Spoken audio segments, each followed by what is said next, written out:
د جهان نیوز درنو لیدونکو سلامونه. ستړي مشئ.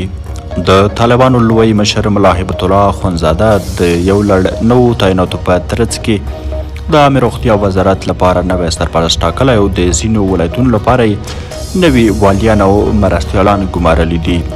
په یو بیان کې چې د طالبانو د حکومت ویاند ذبیح الله مجاهد پر خپله ایکس پاڼه خپور کړی راغلي چې د کورنیو چارو وزارت پخواني اداري معین مولوي نورجلال د قلندر عباد پر ځای د روغتیا سرپرست وزیر په توګه ګمارل شوی. همداراز د سمنګانو پخواني والي ملا عبدالاحد فضلي د فاریاب د والي پر ځای او د فاریاب پخواني والي محمد شیب رسالت د سمنګان د والي پر دنده ګمارل شوی دی.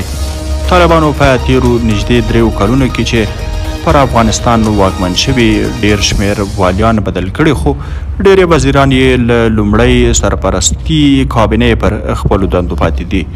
درنو لیدونکو له ملتیا مو مننه، ښه وخت ښې شوې.